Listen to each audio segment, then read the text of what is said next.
الف لام میم، کیا لوگوں نے یہ سمجھ رکھا ہے کہ وہ بس اتنا کہنے پر چھوڑ دیے جائیں گے کہ ہم ایمان لائے اور ان کو آزمایا نہ جائے گا؟ حالانکہ ہم ان سب لوگوں کی آزمائش کر چکے ہیں جو ان سے پہلے گزرے ہیں۔ اللہ کو تو ضرور یہ دیکھنا ہے کہ سچے کون ہیں اور جھوٹے کون، اور کیا وہ لوگ جو بری حرکتیں کر رہے ہیں کہ سمجھے بیٹھے ہیں کہ وہ ہم سے بازی لے جائیں گے۔ بڑا غلط حکم ہے جو وہ لگا رہے ہیں۔ جو کوئی اللہ سے ملنے کی توقع رکھتا ہو اسے معلوم ہونا چاہیے کہ اللہ کا مقرر کیا ہوا وقت آنے ہی والا ہے، اور اللہ سب کچھ جانتا اور سنتا ہے۔ اور جو شخص بھی مجاہدہ کرے گا اپنے ہی بھلے کے لیے کرے گا۔ اللہ یقیناً دنیا جہان والوں سے بے نیاز ہے، اور جو لوگ ایمان لائیں گے اور نیک اعمال کریں گے ان کی برائیاں ہم ان سے دور کر دیں گے اور انہیں ان کے بہترین اعمال کی جزا دیں گے۔ ہم نے انسان کو ہدایت کی ہے کہ وہ اپنے والدین کے ساتھ نیک سلوک کرے، لیکن اگر وہ تجھ پر زور ڈالے کہ تو میرے ساتھ کسی ایسے معبود کو شریک ٹھہرائے جسے تو میرے شریک کی حیثیت سے نہیں جانتا تو ان کی اطاعت نہ کر، میری ہی طرف تم سب کو پلٹ کر آنا ہے، پھر میں تم کو بتا دوں گا کہ تم کیا کرتے رہے ہو۔ اور جو لوگ ایمان لائے ہوں گے اور جنہوں نے نیک اعمال کیے ہوں گے ان کو ہم ضرور صالحین میں داخل کریں گے۔ لوگوں میں سے کوئی ایسا ہے جو کہتا ہے کہ ہم ایمان لائے اللہ پر، مگر جب وہ اللہ کے معاملے میں ستایا گیا تو اس نے لوگوں کی ڈالی ہوئی آزمائش کو اللہ کے عذاب کی طرح سمجھ لیا۔ اب اگر تیرے رب کی طرف سے فتح و نصرت آ گئی تو یہی شخص کہے گا کہ ہم تو تمہارے ساتھ تھے۔ کیا دنیا والوں کے دلوں کا حال اللہ کو بخوبی معلوم نہیں ہے؟ اور اللہ کو تو ضرور یہ دیکھنا ہے کہ ایمان لانے والے کون ہیں اور منافق کون۔ یہ کافر لوگ ایمان لانے والوں سے کہتے ہیں کہ تم ہمارے طریقے کی پیروی کرو اور تمہاری خطاؤں کو ہم اپنے اوپر لے لیں گے، حالانکہ ان کی خطاؤں میں سے کچھ بھی وہ اپنے اوپر لینے والے نہیں ہیں۔ وہ قطعاً جھوٹ کہتے ہیں، ہاں ضرور وہ اپنے بوجھ بھی اٹھائیں گے اور اپنے بوجھوں کے ساتھ دوسرے بہت سے بوجھ بھی، اور قیامت کے روز یقیناً ان سے ان افطرا پردازیوں کی باز پرس ہوگی جو وہ کرتے رہے ہیں۔ صدق اللہ العظیم۔ عزیزان گرامی، قرآن کریم مختلف انداز میں لوگوں کو مخاطب کرتا ہے۔ جگہ جگہ رب العالمین نے جب انسانوں کو مخاطب کیا تو مختلف گروہوں کو مخاطب کرنے کا مختلف طریقہ کار ہے۔ کہیں کافروں کو خطاب ہے، کہیں ان لوگوں سے خطاب ہے کہ جو ایمان لائے، اور کہیں عوام الناس سے خطاب ہے۔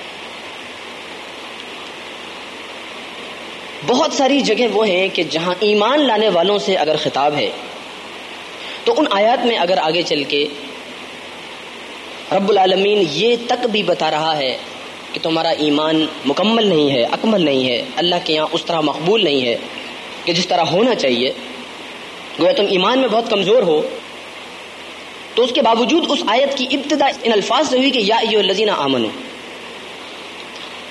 مثلا یا ایھا الذین آمنوا هل ادلکم علی تجارۃ تنجیکم من عذاب علیم تؤمنون باللہ ورسولہ وتجاہدون فی سبیل اللہ باموالکم وانفسکم ذالکم خیر لکم ان کنتم تعلمون۔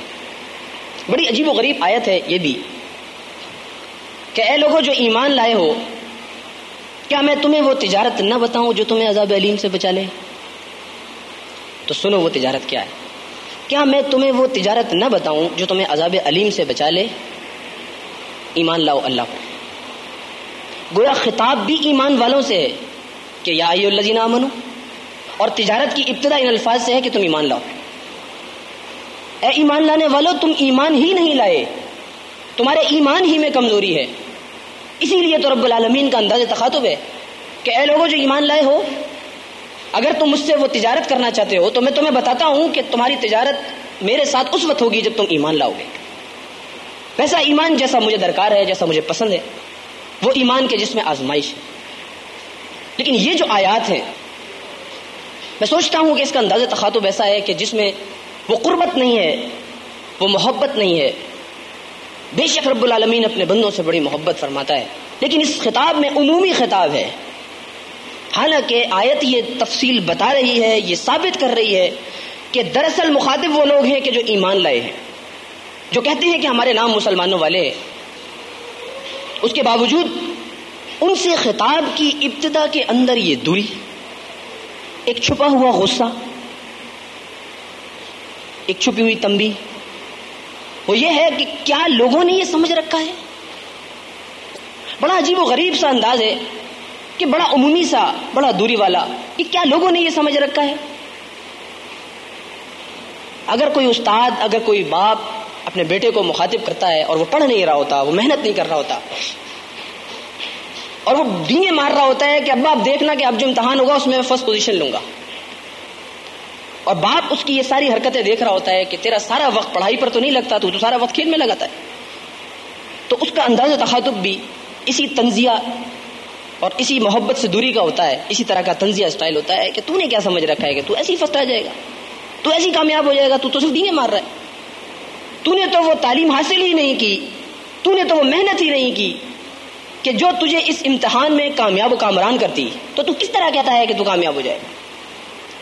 ایک پیشن گوئی ہوتی ہے اس کے اعمال کو دیکھتے ہوئے، اس کی حرکتوں کو دیکھتے ہوئے، کہ تو جو کچھ اپنی زبان سے کہتا ہے تو اس میں سچا نہیں ہے۔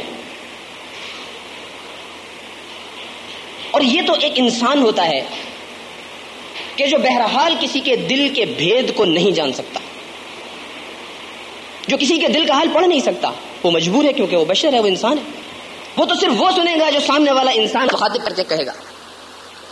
اس کے باوجود وہ اعمال کو دیکھتے ہوئے، وہ اس کے کرتوتوں کو دیکھتے ہوئے یہ فیصلہ صادر کر دیتا ہے کہ تیری حرکتیں بتا رہی ہیں کہ تو کامیاب نہیں ہو سکتا، میں پیشن گوئی کرتا ہوں کہ تو کامیاب نہیں ہوگا۔ اساتذہ کرام، آپ دیکھیے کہ کلاس کو پورے سال پڑھاتے ہیں، پورے سال بچوں کو آبزرو کرتے ہیں، اور بالآخر آخر میں وہ بتا رہے ہوتے ہیں ٹاپ 10 یہ ہوں گے، فرسٹ یہ آئے گا، سیکنڈ یہ آئے گا، تھرڈ۔ کیا وہ عالم الغیب ہے؟ ہرگز بھی نہیں، تو عالم الغیب نہیں ہے، وہ تو انسان کے اعمال اور اس کی حرکتیں اور اس کے معاملات یہ بتا رہے ہوتے ہیں۔ حتیٰ کہ میں آپ کو بتاؤں کہ جو سینئر اساتذہ کرام ہیں، جو بڑے تجربے کار لوگ ہیں، وہ تو کلاس کے پہلے 2-3 مہینوں میں گیس کر کے بتا دیتے ہیں کہ کون سا بچہ کتنے پانی میں ہوگا، یہ پورے سال میں کیا کارکردگی دکھائے گا۔ تو وہ خالق کے جس نے پیدا کیا، جو ہماری ایک ایک سانس سے واقف ہے، جو ہمارے اعمال کے بارے میں بہرحال پیشن گوئی کر سکتا ہے، یقیناً وہ جاننے والا ہے، اور اس کی یہ جو خصوصیت ہے قرآن کریم جا بجا بتاتا ہے کہ وہ سمیع العلیم، کہ دیکھو وہ سنتا بھی ہے اور وہ جانتا بھی ہے۔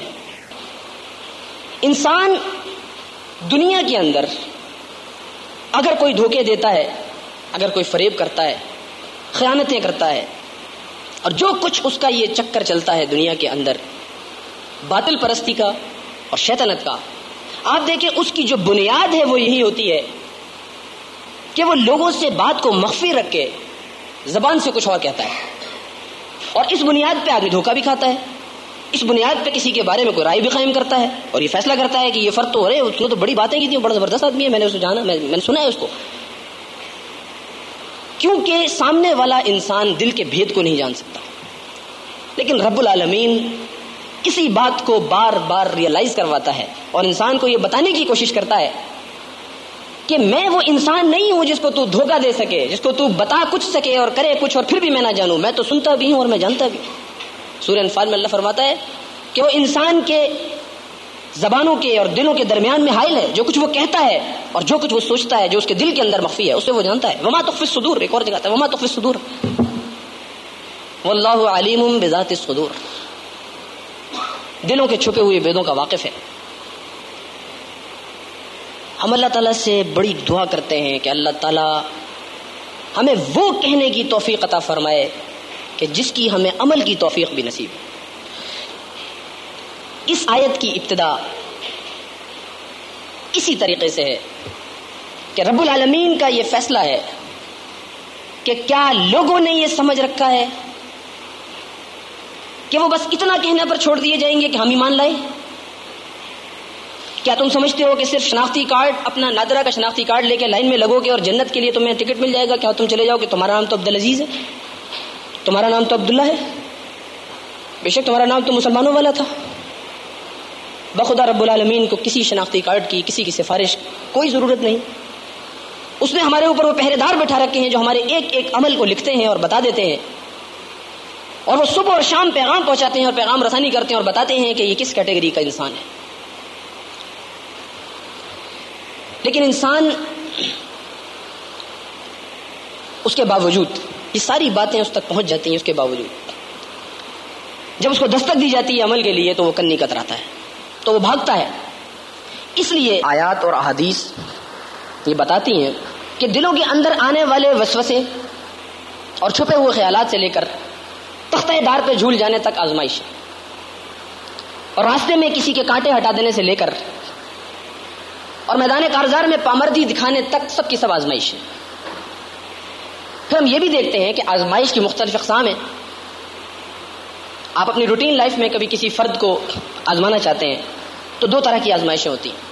ایک آزمائش یہ ہوتی ہے کہ جس میں سامنے والے کا کوئی نقصان نہ ہو، اسے کو قربانی نہ دینی پڑے، اس کے اوپر وہ قربانی اور اس کے اوپر وہ نقصان عام روٹین لائف کے اندر ایک کامن مین کے حوالے سے وہ گرا نہ گزرے، اسے پریشان نہ کرے کہ اس میں تو میرا نقصان ہے، میری جان کا، میرے مال کا.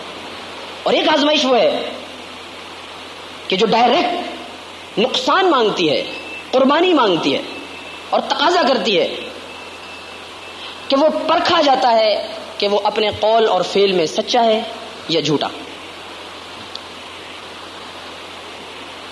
اور یہ جو پرکھنے والی آزمائش ہے، میں اگر کہیں ٹریول کر رہا ہوں اور آپ بھی اسی طرف جانا چاہتے ہو، آپ کی گاڑی باہر کھڑی اور میں کہوں ذرا لفٹ دے دیجیے، آپ کہیں دروازہ کھولنے بیٹھ جائیں چلے.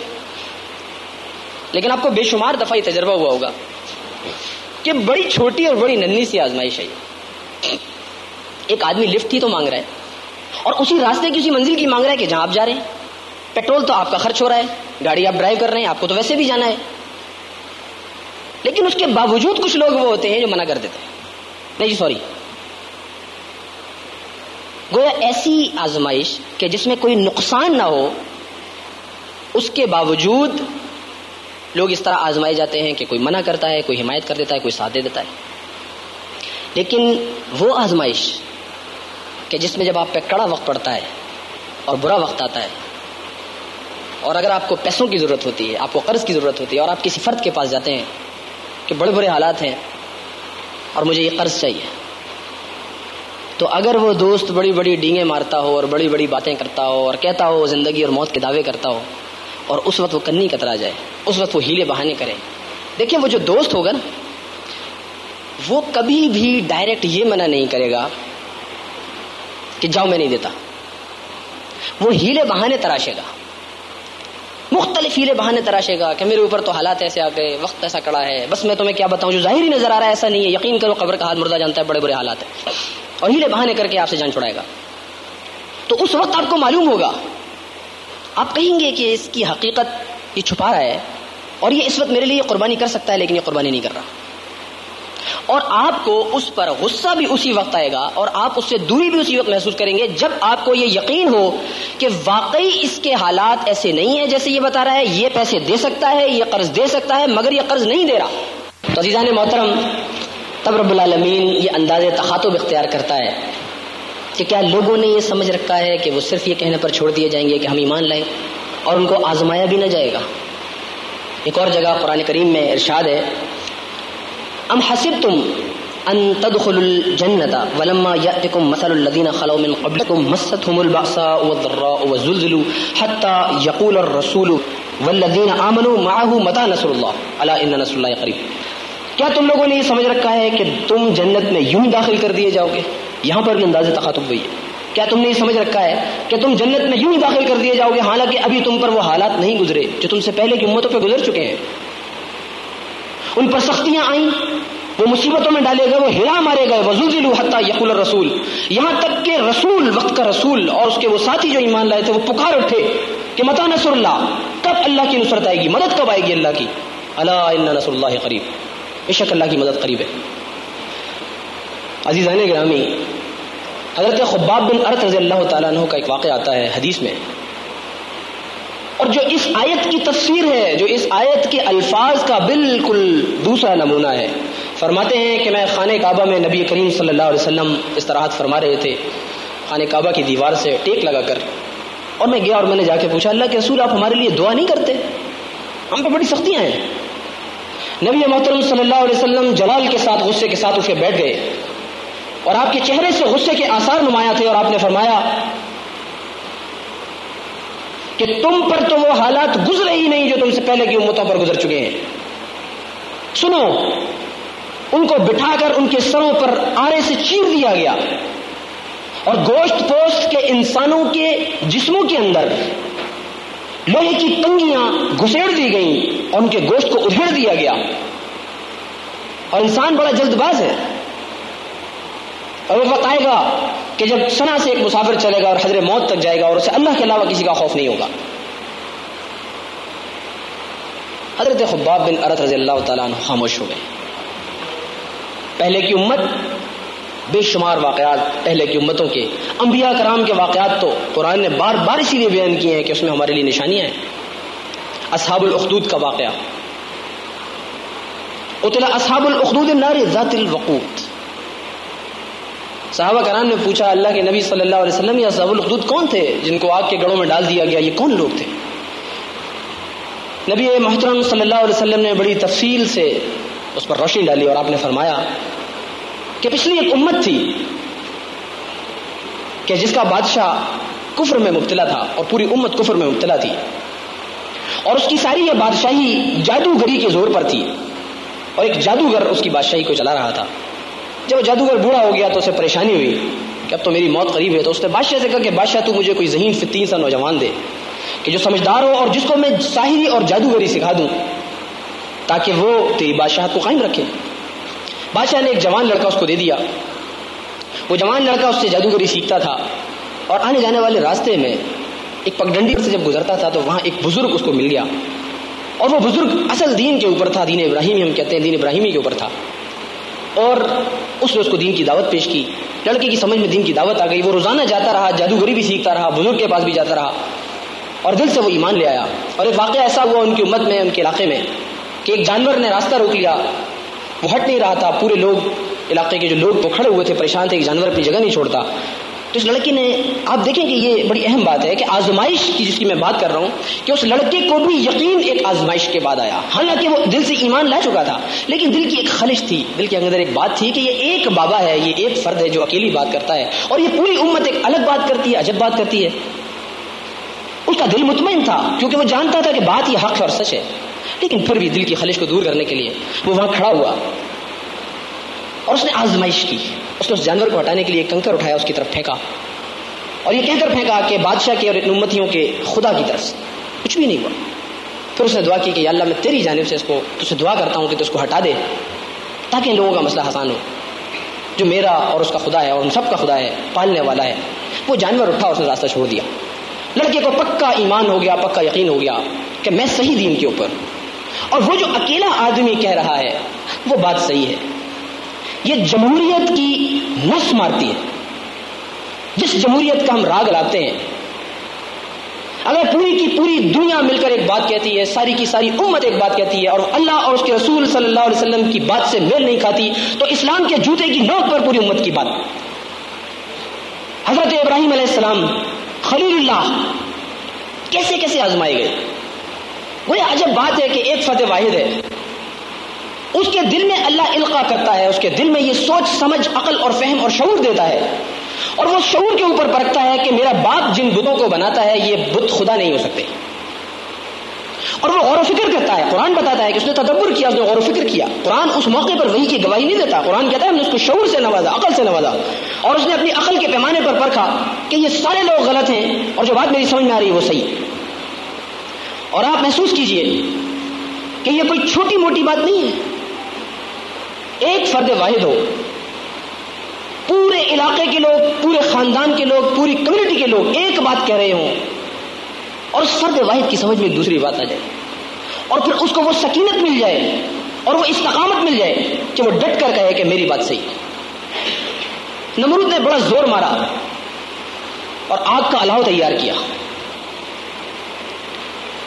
آگ کے الاؤ کی حدت اور اس کی دہشت کا اندازہ آپ اس بات سے لگا سکتے ہیں کہ کوئی انسان اویلیبل نہیں تھا کہ جو حضرت ابراہیم علیہ السلام کو اٹھا کر آگ میں پھینک دے. منجنیق بنوائی گئی، مشین بنوائی گئی کہ جس سے کئی فٹ دور سے پھینکا جا سکے کہ باقی لوگ اس شدت کو برداشت نہیں کر سکتے۔ ذرا محسوس تو کیجئے، آگ کے چولہے کے قریب آئیے، آگ جلائیے اور ہاتھ تھوڑا قریب کیجئے تو محسوس ہوگا ابراہیم خلیل اللہ کی ہمت اور استقامت کا۔ بے خطر کود پڑا آتش نمرود میں عشق، عقل ہے محو تماشائے لبے بام ابھی۔ لیکن آپ یقین کیجئے اس عقل کو کہ جس کو ہم عقل کہتے ہیں، جو ہماری نظروں میں عقل مندی ہے، اسلام اس کو بے عقلی سے تعبیر کرتا ہے۔ آپ مجھے بتائیے، دنیا کے پیمانے پر رکھ کے ذرا سوچئے، اس پیرامیٹر کے اوپر اس کو دیکھیے کہ کیا یہ عقل مندی ہے؟ کہ ایک فرد واحد ہو، امت کوئی اور بات کہہ رہی ہو، بادشاہ سمجھا رہا ہو، باپ کہہ رہا ہو، خاندان کہہ رہا ہو، لوگ سمجھا رہے ہوں، بڑی بڑی باتیں بتا رہے ہوں، اور وہ جوان ہو تو جوان کو تو ویسے ہی جذباتی کہہ کے سائڈ پہ کر دیتا ہے نا، اس کو کہ عقل ہی نہیں ہے اس کے اندر، بیوقوف ہے، جذباتی ہو رہا ہے، خام خام جہاد کی باتیں کرتا ہے، ہمیں وہ آیتیں سناتا ہے، سورہ صف کی نکالتا ہے، سورہ توبہ کی آیتیں نکالتا ہے۔ ارے بس ٹھیک ہے، قرآن ہے، سب کچھ ہے، ہم بھی پڑھے ہوئے ہیں، ہم نے بھی عمر گزاری ہے، ہمارے بال سفید ہو گئے، ہمیں پتہ ہے کہ دین کیا کہتا ہے، تو اس کو تو جذباتی کہہ کے سائڈ پہ کرتے ہیں۔ ایک جذباتی نوجوان ہو اور وہ کہہ دے کہ نہیں، اور پھر اس کے بعد وہ اس آگ میں کودنے کے لیے تیار ہو جائے، لیکن اپنی بات سے پیچھے نہ ہٹے۔ اے نبی، یہ تمہیں اس دین سے ذرہ برابر منحرف نہ کرنے پائیں، ذرہ برابر۔ سوچ سکتے ہیں آپ، ذرہ برابر منحرف نہ کرنے پائیں۔ لیکن ہم بڑے حکیم واقع ہوئے ہیں، ہمارے پاس تو حکمتیں اور مصلحتیں اتنی ہیں کہ اگر ہمارے پاس نعوذ باللہ من ذالک انبیاء کرام اور صحابہ کرام کا جمع غفیر ہوتا تو ہم انہیں سمجھاتے کہ حکمت کیا چیز ہے اور مصلحت کس کو کہتے ہیں۔ وہ ابراہیم خلیل اللہ ایسے نہیں ہو گئے کہ جن کو اللہ کہتا ہے کہ یہ میرے دوست ہیں۔ بڑے پیار بڑی محبت سے تذکرہ کرتا ہے ابراہیم علیہ السلام کا۔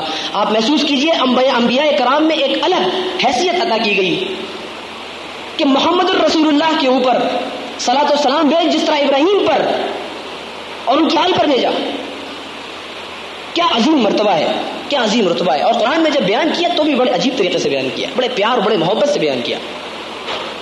اب کی جو بقرعید ہے، اس بقرعید پر اگر آپ بچوں والے ہیں اور جو بیٹا آپ کو سب سے عزیز ہو، جس سے آپ کو سب سے زیادہ پیار، اس بیٹے کو لٹائیے گا اور چھرا اس جانور پر پھیرنے سے پہلے وہ چھرا اپنے بیٹے کے گلے پر رکھیے گا اور اپنے دل سے پوچھیے گا کہ ابراہیم کیا شخصیت تھی، اس نے کتنی بڑی قربانی دی تھی، کہ جس کو ہم عجیب لوگ ہیں کہ ایک کان سے سنتے ہیں اور ہمارے دل نہیں ہلتے۔ کیا وہ وقت ابھی نہیں آیا کہ لوگوں کے دل اللہ کا ذکر سن کر پگھل جائیں، لرز جائیں اور وہ غفلت میں پڑے؟ لیکن ابراہیم ایک اشارے کے اوپر، کوئی وحی نہیں آئی، ایک خواب ہے، ایک خواب کے اوپر اپنے بیٹے کو، جوان بیٹے کو، بالغ کو، جو سمجھدار ہے، جو عقل و شعور رکھتا ہے، اس کو لے جائے گا، اس سے بات کرتا ہے کہ بیٹا میں یہ قربانی مانگتا ہوں، میرا رب سمجھتا ہے، میں سمجھتا ہوں کہ میرے رب نے قربانی مانگتی ہے، اور بیٹے کی عظمت کو قربان جائیے گا۔ وہ کہتا ہے ابا جان آپ چھری بھیجیے۔ سبحان اللہ۔ بیابان ہے، ریگستان ہے، کھانا پینا ملنا تو درکنار، کھانا ملنا درکنار، پینے کے لیے پانی کا قطرہ نہیں ہے۔ جو شادی شدہ ہیں اور جن کی اولاد ہے وہ اس بات سے واقف ہیں کہ تصور کریں ذرا اپنی جوان، اپنی خوبصورت، اپنی محبت کرنے والی بیوی اور اپنے محبت کرنے والے چھوٹے سے بچے کو ایک ریگستان بیابان میں رب العالمین کے سپرد کر کے چل پڑتا ہے۔ عزیزان محترم، یہ رول ماڈل ہے، یہ وہ رول ماڈل ہے جو یہ بتاتا ہے کہ ایمان کا مطلب ہے، ایمان لانے والوں سنو، ایمان کا مطلب یہ ہے کہ تم ضرور آزمائے جاؤ گے۔ وَلَنَبْلُوَنَّكُمْ بِشَيْءٍ مِّنَ الْخَوْفِ وَالْجُوعِ وَنَقْصٍ مِّنَ الْأَمْوَالِ وَالْأَنفُسِ وَالثَّمَرَاتِ وَبَشِّرِ الصَّابِرِينَ۔ اللہ صرف صبر کرنے والوں کے ساتھ ہے، اور تم یقیناً آزمائے جاؤ گے، خوف سے بھی اور بھوک سے بھی اور مالوں کے نقصان سے بھی اور دنیا کے ان حقیر نقصانات سے جن کو تم بڑا عظیم سمجھتے ہو۔ اللہ کی نظر میں تو یہ مچھر کا پر، دھوکے کا گھر، مکڑی کا جالا، لیکن تمہاری بزدلی تمہیں یہ بتاتی ہے کہ نہیں، نمازیں پڑھ لینا، روزے رکھ لینا، زکوٰۃ ادا کرنا، حج کرنا، اسلام کے بنیادی اراکین، کلمہ، توحید، یہ ہے اصل اسلام، یہ ہے بنیاد۔ اسلام کے بنیادی ارکان بچپن سے پڑھتے آئے، لیکن نبی محترم صلی اللہ علیہ وسلم کی یہ حدیث بتاتی ہے، آپ مجھے بتائیے، آپ گھر تعمیر کرتے ہیں، اس کی بنیادیں کھودتے ہیں، اس پہ کچھ ستون بناتے ہیں، میرے عزیز وہ ستون اس وقت مکمل گھر کی حیثیت اختیار کرتے ہیں جب ان ستونوں کے اوپر چھت پڑ جاتی ہے. اگر وہ میرے ستون رہے اور ان پہ چھت نہ ہو اور وہ ستون نہ آپ کو گرمی سے بچائیں نہ آپ کو بارش سے بچائیں تو وہ گھر تو نہیں کہلائے گا. میں مانتا ہوں اسلام کے بنیادی 5 ہی اراکین ہیں، لیکن نبی محترم صلی اللہ علیہ وسلم نے فرمایا کہ جس عمارت کی بنیاد اور اس کے بنیادی ستون یہ 5 ہیں اس کی چھت جہاد فی سبیل اللہ ہے. اور جہاد فی سبیل اللہ کا آغاز اسی وقت ہو گیا کہ جب نبی مہربان صلی اللہ علیہ وسلم نے کوئی صفا پر چڑھ کر کہا کہ لوگوں ایمان لاؤ ایک اللہ پر اور گواہی دو اس بات کی کہ محمد رسول اللہ ہے صلی اللہ علیہ وسلم. کیسے جہاد کا آغاز ہو گیا؟ کیا سمیہ رضی اللہ تعالیٰ عنہ کہ جن کی ٹانگوں کو چیر دیا جاتا ہے، ایک عورت، میرے عزیز ہم مرد ہیں، ہم جوان ہیں، ہم بڑے باغیرت کہلاتے ہیں، بڑے باحیا کہلاتے ہیں، بڑے جذباتی کہلاتے ہیں. تصور کیجئے ایک خاتون کی ہمت کا اور اس کی استقامت کا کہ وہ نہیں مانتی بات کافر کی، اپنی جان قربان کرتی ہے، اس کی ٹانگوں کو چیر دیا جاتا ہے 2 اونٹوں سے باندھ کر اور وہ اشہد اللہ الہ الا اللہ و اشہد ان محمد رسول اللہ کہتی ہے. ایک حبشی غلام، ایک نوکر، ایک ملازم، ایک غلام، اس کو تپتی ہوئی ریت پر لٹایا جاتا ہے اور اس کے زخموں سے پگھلنے والی چربی اس ریت کو ٹھنڈا کرتی ہے اور دن بھر اس کے ساتھ یہ عمل ہوتا ہے اور اسے ایک مکالمہ، ایک بات منوائی جاتی ہے کہ صرف اس بات کا انکار کر دے کہ ایک نہیں ہے کئی ہیں، بس چھوڑ دیں گے تجھے. وہ پورے دن یہ عذاب برداشت کرتا ہے، رات کو کروٹ نہیں لے سکتا، اگلے دن پھر تیار ہوتا ہے اور پھر وہی راگ لگتا ہے کہ احد احد.